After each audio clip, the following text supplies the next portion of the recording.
धनतेरस के दिन नए बर्तन क्यों खरीदे जाते हैं?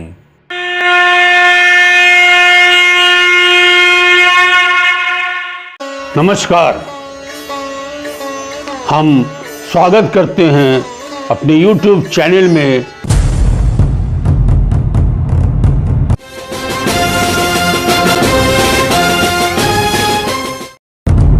यात्रा भारत की।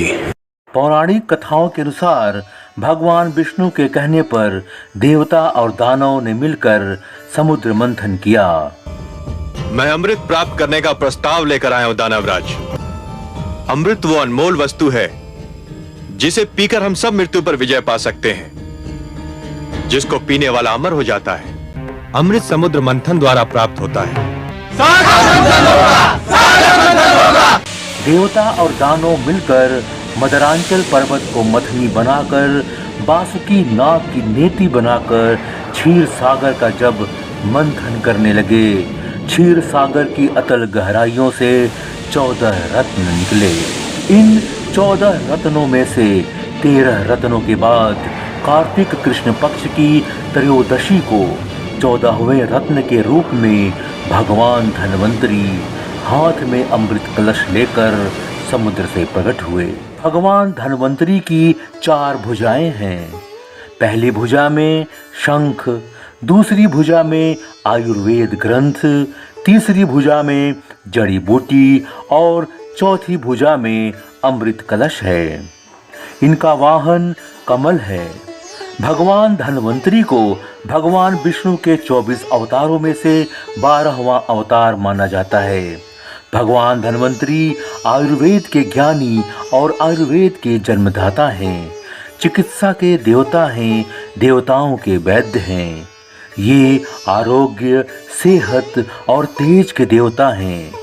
विभिन्न प्रकार के रोगों से रक्षा करते हैं। भगवान धन्वंतरी कार्तिक कृष्ण पक्ष की त्रयोदशी के दिन समुद्र से प्रकट हुए थे। इसलिए दीपावली के 2 दिन पहले त्रयोदशी के दिन भगवान धन्वंतरी का जन्म उत्सव धनतेरस त्योहार के रूप में मनाया जाता है। समुद्र मंथन से जब भगवान धन्वंतरी प्रकट हुए तो उनके हाथों में स्वर्ण कलश था, उसमें अमृत भरा हुआ था। भगवान धन्वंतरी स्वर्ण कलश में अमृत अर्थात जीवन का वरदान लेकर प्रकट हुए थे।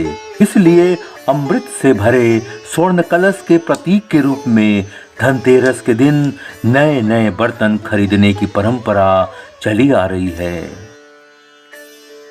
भगवान धन्वंतरी की प्रिय धातु पीतल माना जाता है।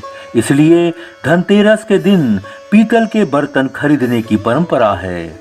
इसलिए पीतल के बर्तन खरीदना अत्यंत शुभ माना जाता है। पीतल का बर्तन खरीदने से माँ लक्ष्मी और कुबेर प्रसन्न होते हैं, उनकी कृपा प्राप्त होती है। धनतेरस के दिन लोग अपने सामर्थ्य के अनुसार सोने चांदी का बर्तन भी खरीदते हैं। सोने चांदी का आभूषण भी खरीदा जाता है, जो बहुत शुभ माना जाता है। ऐसी मान्यता है कि धनतेरस के दिन मनुष्य जितनी खरीदारी करता है उसे 13 गुना ज्यादा की वृद्धि प्राप्त होती है। ध्यान रहे कि धनतेरस के दिन स्टील के बर्तन, एल्युमिनियम के बर्तन, लोहे के बर्तन नहीं खरीदने चाहिए। स्टील शुद्ध धातु नहीं माना जाता है। यह माना जाता है कि स्टील के बर्तन पर राहु की दृष्टि होती है। इसी तरह एल्युमिनियम के बर्तन पर भी राहु की दृष्टि रहती है। एल्युमिनियम का बर्तन दरिद्रता, भाग्यहीनता का प्रतीक माना जाता है। धनतेरस के दिन लोहे का बर्तन भी नहीं खरीदना चाहिए, क्योंकि लोहे पर शनि देव की दृष्टि होती है। धनतेरस के दिन स्टील, एल्युमिनियम और लोहे के बर्तन खरीदने से माँ लक्ष्मी और कुबेर नाराज हो जाते हैं, उनकी कृपा प्राप्त नहीं होती है। हमारे चैनल को सब्सक्राइब कीजिए और बेल आइकॉन के बटन को दबा दीजिए।